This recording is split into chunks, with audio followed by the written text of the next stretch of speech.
Well, we're going to call it a match review. We're going to call it a match review. It might as well be a player review because this game was all about one man. It was won and lost on one player. No prizes for guessing who that is. It's the man of the match winner, the hat-trick scorer, SAFAWI RASID. What a player we are looking at in this tournament. Now, I've known a little bit about SAFAWI for a few years, followed Malaysian football a little bit. Always been a fan of Malaysia, actually, going back quite a long time, probably till about 2010 when I first sort of discovered Malaysia as a national team.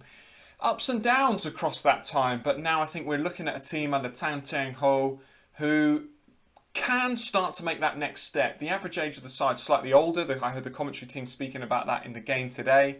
And they really need to get right the phasing from young to old. You've got players like Badrul Bakhtair in the centre of the park who are really, really good players, but obviously slightly older.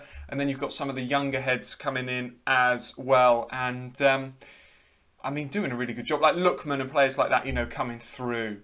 But a comfortable game in the end today. It's just finished Malaysia 4, Laos 0.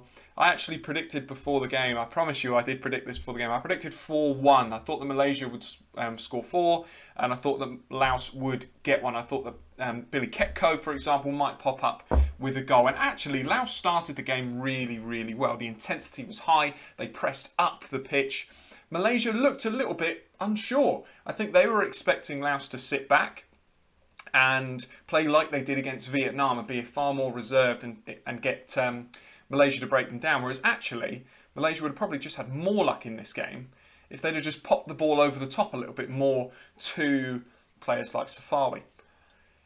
But they didn't. But the only thing that stopped Laos from really making a big impact is you can start a game like that and you can shock the opposition, but it's only going to work for about 25 minutes because then your opposition is going to work out what you're doing.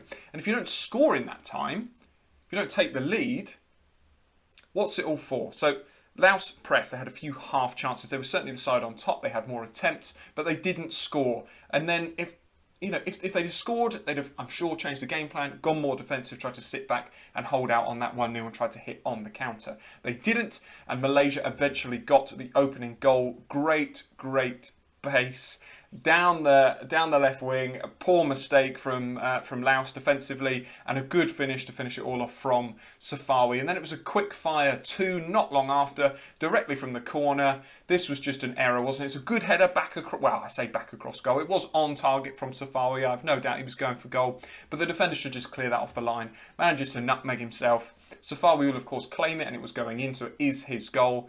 But it's about that far away from being an own goal, isn't it? But I don't want to take anything away from Safawi because I was watching him. I was focusing on Safawi in this first half. I thought he was the best player in the first game as well. I think that AFF Rashid got a lot of the plaudits because, you know, he scored and he got fouled as well for the penalty, and he's the most tricky player.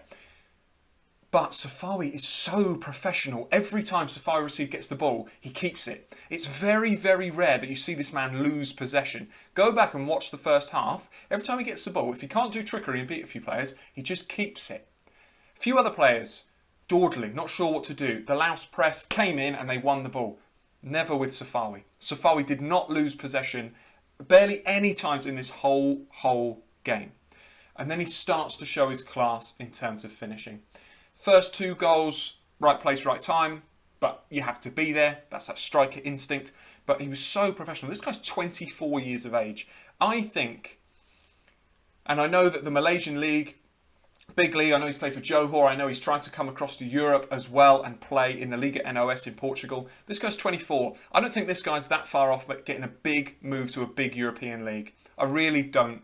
I think that he's quick. He's not rapid, but he's quick.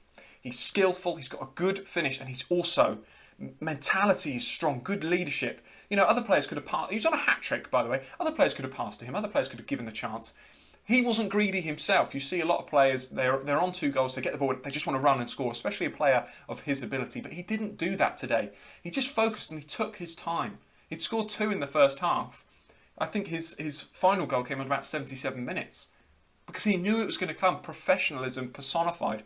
This young man is a brilliant player. I think he can go. He's 24. You know, he's probably got 4 years before his peak, technically. I think this guy could go really high in big European leagues. SAFAWI RASID, one of the best players I've seen in this tournament. And him and players like Akiyar, along with the defensive duo as well. Saad is a very good player. And of course, Ideal Razak next to him, an absolute legend of the game. I think that this team, if they keep level-headed, if Tang Cheng Ho can get Malaysia just focused, they could go all the way in this tournament.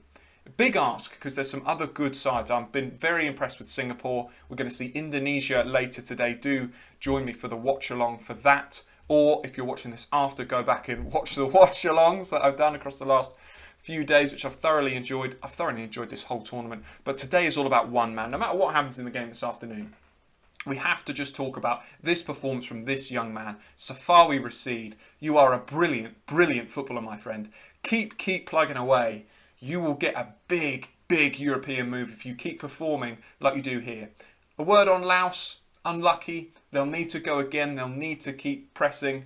I've not been disappointed with them, but I think that they just ran out of steam today. They just ran out of legs, and I think you can see that Malaysia are an established football side, full of players that play at a good level. Johor are a good side. The Malaysian league is a good quality league.